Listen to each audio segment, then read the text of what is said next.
அஸ்ஸலாமு அலைக்கும். Hi friends. இப்போ ஸ்கூல் ஹாலிடே அப்படின்றதால எல்லா ஹவுஸ் ஒய்ஃப்க்குமே எப்போ பார்த்தாலும் வேலையாகவே இருக்கும். எக்ஸ்ட்ரா நம்மளுடைய விஷயங்கள் எதையுமே பண்ணுறதுக்கு டைம் இருக்காது. நமக்கு ஃப்ரீயான நேரத்தில் கொஞ்சம் ரிலாக்ஸ் எடுப்போம் அப்படின்னாலுமே அப்போவும் வேலையாகவே இருக்கும். ஸோ நான் சொல்கிற டிப்ஸ் படி நீங்கள் ஃபாலோ பண்ணிங்கன்னா உங்களுடைய வீட்டு வேலைகள் எல்லாமே கம்ப்ளீட்டாக முடிச்சிடலாம். அதே நேரத்தில் வீடு எப்போவுமே க்ளீனாகவே இருக்கும் அண்ட் நமக்கு ரெஸ்ட் எடுக்கிறதுக்கும் டைமும் இருக்கும். அண்ட் இப்போ தான் நம்மளுடைய சேனலை ஃபர்ஸ்ட் டைம் பார்க்குறீங்கன்னா லாஸ்ட் வரைக்கும் பாருங்கள். பிடிச்சிருந்தா சப்ஸ்கிரைப் பண்ணிக்கோங்க. வெல்கம் டு ரிசோஸ் டைரி.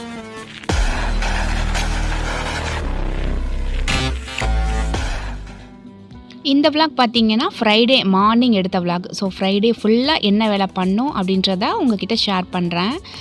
மோஸ்ட்லி நம்ம பிரேக்ஃபாஸ்ட்டுக்கு என்ன பண்ண போகிறோம் அப்படின்னு நம்ம முன்னாடி நாளே நம்ம மைண்டில் செட் பண்ணிட்டோன்னா காலையில் எந்திரிச்ச உடனேயே டக்குன்னு பண்ணிடலாம். சம்டைம்ஸ் நமக்கு லேசியாக இருக்குது, எந்த ஒரு திங்கிங்குமே இல்லை, சரி நாளைக்கு பார்த்துக்கலாம் அப்படின்ட்டு விட்டுட்டோன்னா அடுத்த நாள் யோசிச்சே மைண்ட் அப்படியே குழம்பிடும். ஸோ ஒரு டேயோட ஸ்டார்டிங்லேயே நம்ம ரொம்ப யோசித்தோம் அப்படின்னா நம்ம மூளை ரொம்ப சோர்வாயிரும். அடுத்து எதுவும் பண்ணுறதுக்கு நமக்கு ரொம்ப லேசினஸாக இருக்கும். அதனால் எப்போவுமே பிரேக்ஃபாஸ்ட்டுக்கு என்ன பண்ணலாம் அப்படின்றதையாச்சும் முன்கூட்டியே நம்ம ப்ரிப்பேர் பண்ணி வச்சுக்கிறது நல்லது. ஜஸ்ட்டு இந்த மாவு இருக்குது, இடியாப்பம் மாவு இருக்குது, ஸோ இது பண்ணலாம், குழம்பு பண்ணலாம் அப்படின்ற மாதிரி ஏதாச்சும் நீங்கள் யோசித்து வச்சுக்கோங்க. இல்லைன்னா நம்ம தோசை மாவு, இட்லி மாவு அது முன்கூட்டியே நம்ம வீட்டில் இருந்துச்சு அப்படின்னா அது டென்ஷனே தேவையில்லை. இன்றைக்கி இடியாப்பம் தான் பண்ண போகிறோம். ஸோ ஃப்ரைடேனால எங்கள் ஊரில் மோஸ்ட்லி காலையில் கறி குழம்பு அண்ட் இடியாப்பம் தான் பண்ணுவாங்க. நான் எப்போவுமே பண்ணுவேன் அப்படின்னு சொல்ல மாட்டேன், எப்போவாச்சும் ஒரு வாட்டி பண்ணுவேன். இன்றைக்கி பீஃப் கிரேவி பண்ணிவிட்டு அண்ட் இடியாப்பம் பண்ணலாம் அப்படின்ட்டு. இடியாப்பம் நார்மலாக சும்மா ஒரு தட்டில் மட்டும் அவிச்சு எடுக்கும்போது நமக்கு டைம் ரொம்ப நமக்கு வேஸ்ட் ஆகும். இந்த மாதிரி மொத்தமாக 5 செட் 6 செட்டு வச்சு ஒரே டைமில் அவிக்கும்போது அந்த இடியாப்பம் வேகிற அந்த கேப்பில் நான் க்ளீன் பண்ணுற வேலை, இந்த மாதிரி வேலைகள் எல்லாமே நான் பண்ணி முடிச்சிருவேன். அது மட்டும் இல்லை, இன்றைக்கி சைட் டிஷ் பண்ண போகிறோம் அப்படின்றதால அந்த சைட் டிஷ்க்கு தேவையான வெங்காயம், தக்காளி அண்ட் கறி கட் பண்ணுறது எல்லாத்தையுமே அந்த இடியாப்பம் வேகிற டைமுக்குள்ளே நமக்கு சரியாக வந்துடும். ஒரு டைம் மேனேஜ்மெண்ட் அப்படின்றது நம்ம ஒரு வேலை பண்ணி அந்த வேலை முடிக்கிறதுக்குள்ளே இன்னொரு வேலை நம்ம பண்ணி முடிச்சிடணும். அண்ட் சைட் பை சைடாக க்ளீனிங் ஒர்க்குமே நமக்கு முடிச்சுட்டே இருக்கணும். இப்போ வெங்காயம் கட் பண்ணுறோம் அப்படின்னா அதோட தோல் கையோடு நம்ம கேரி பேக்கில் அள்ளி போட்டு சைடில் ஒதுக்கி வச்சிட்டோம்னா அந்த கவுண்டர் டாப் க்ளீனாகவே இருக்கும். எல்லாத்தையுமே ஒரே நேரத்தில் பரத்தி போட்டுட்டு அந்த வெங்காயத்தோட தோல் எல்லாமே கவுண்டர் டாப் மேலேயே கிடந்துச்சுன்னா நமக்கு இன்னும் அப்படியே கசகசன்னு நமக்கு எரிச்சலாக இருக்கும். அப்பப்போ நம்ம க்ளீன் பண்ணிகிட்டே நம்ம வேலை பண்ணும்போது டக்குன்னு பண்ணிடலாம். மைண்டுமே நல்ல ஒரு ஃப்ரெஷ்ஷாக இருக்கும்.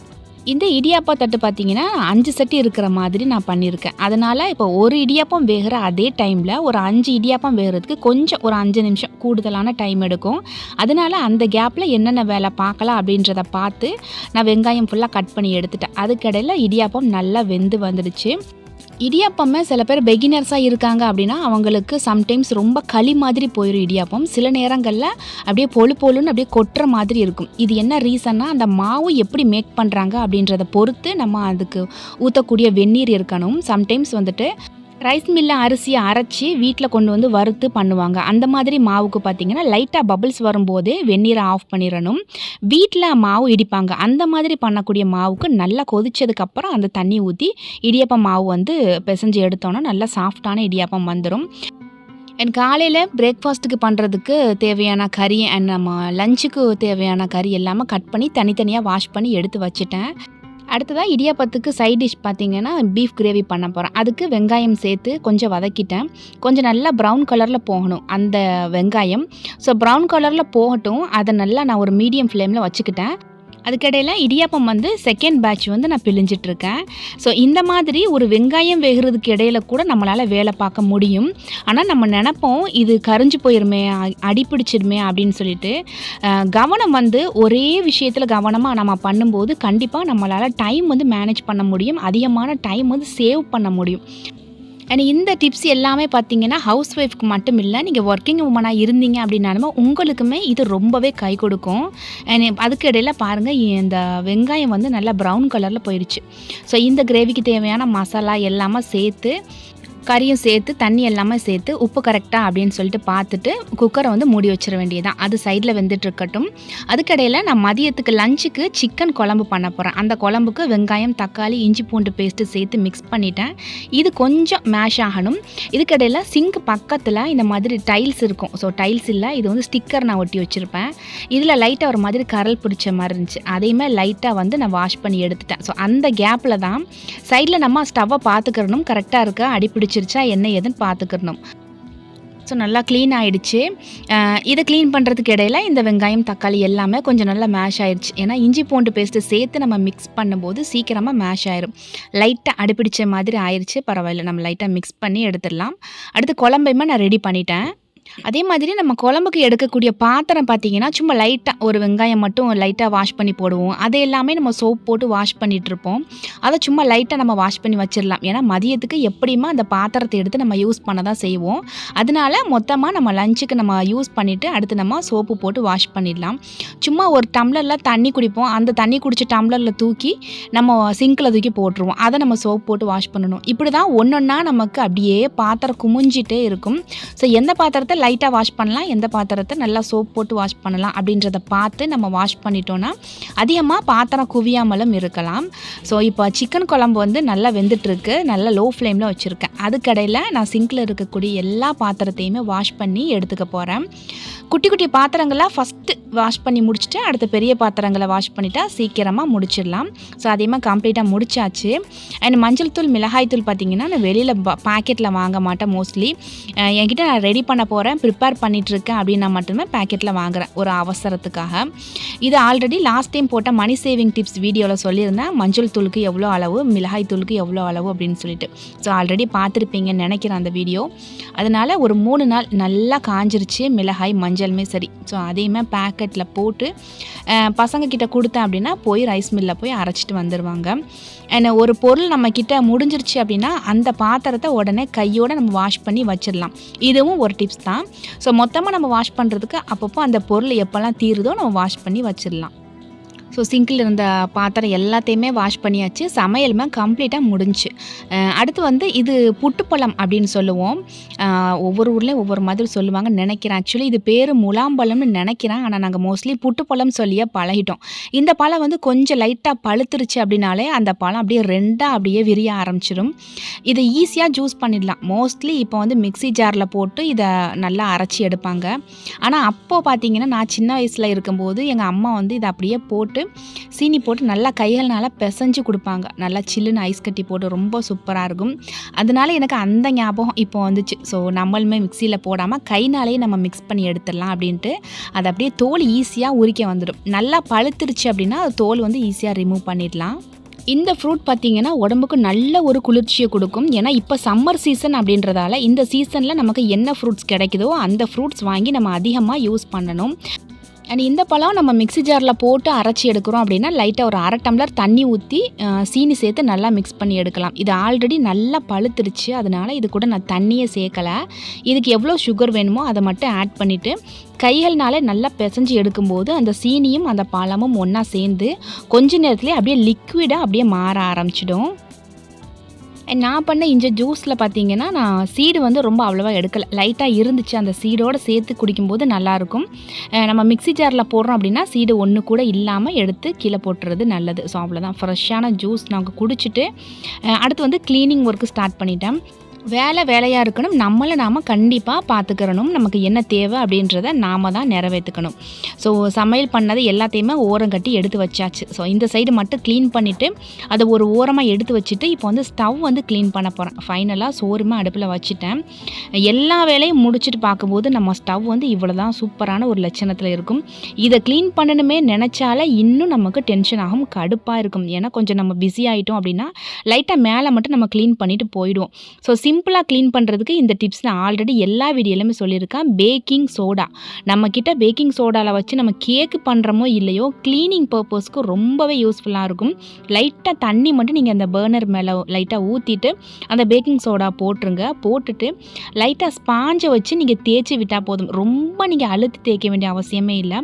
ஒரு 10 நிமிஷத்தில் நீங்கள் க்ளீன் பண்ண வேண்டிய வேலை உங்களுக்கு ஒரு 3 நிமிஷம் 4 நிமிஷத்துலேயே கம்ப்ளீட்டாக முடிஞ்சிடும்.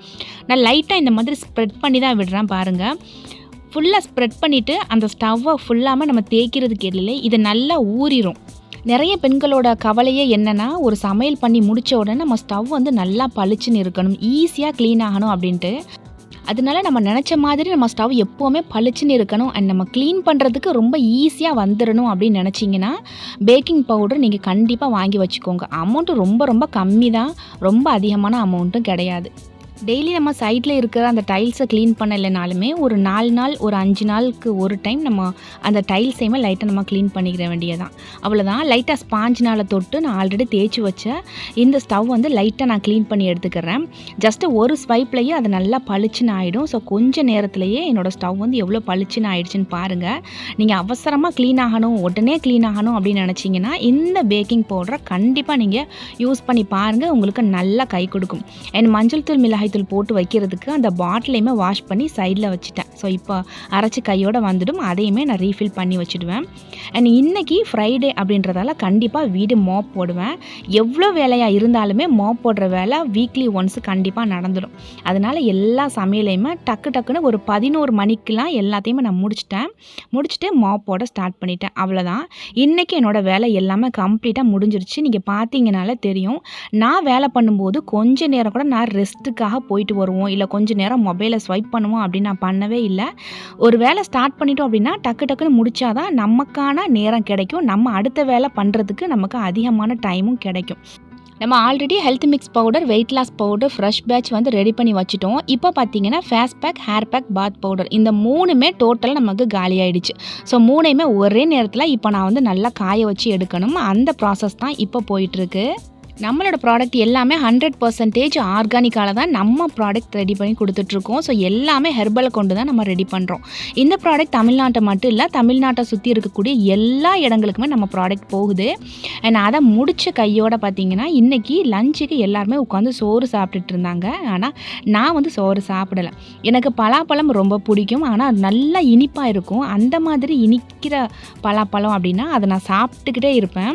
ஸோ இன்றைக்கி லஞ்சுக்கு சோறு சாப்பிடாமல் பலாப்பழத்தை சாப்பிட்றலாம் அப்படின்ட்டு அதையுமே எடுத்து வச்சு உட்காந்துட்டேன்.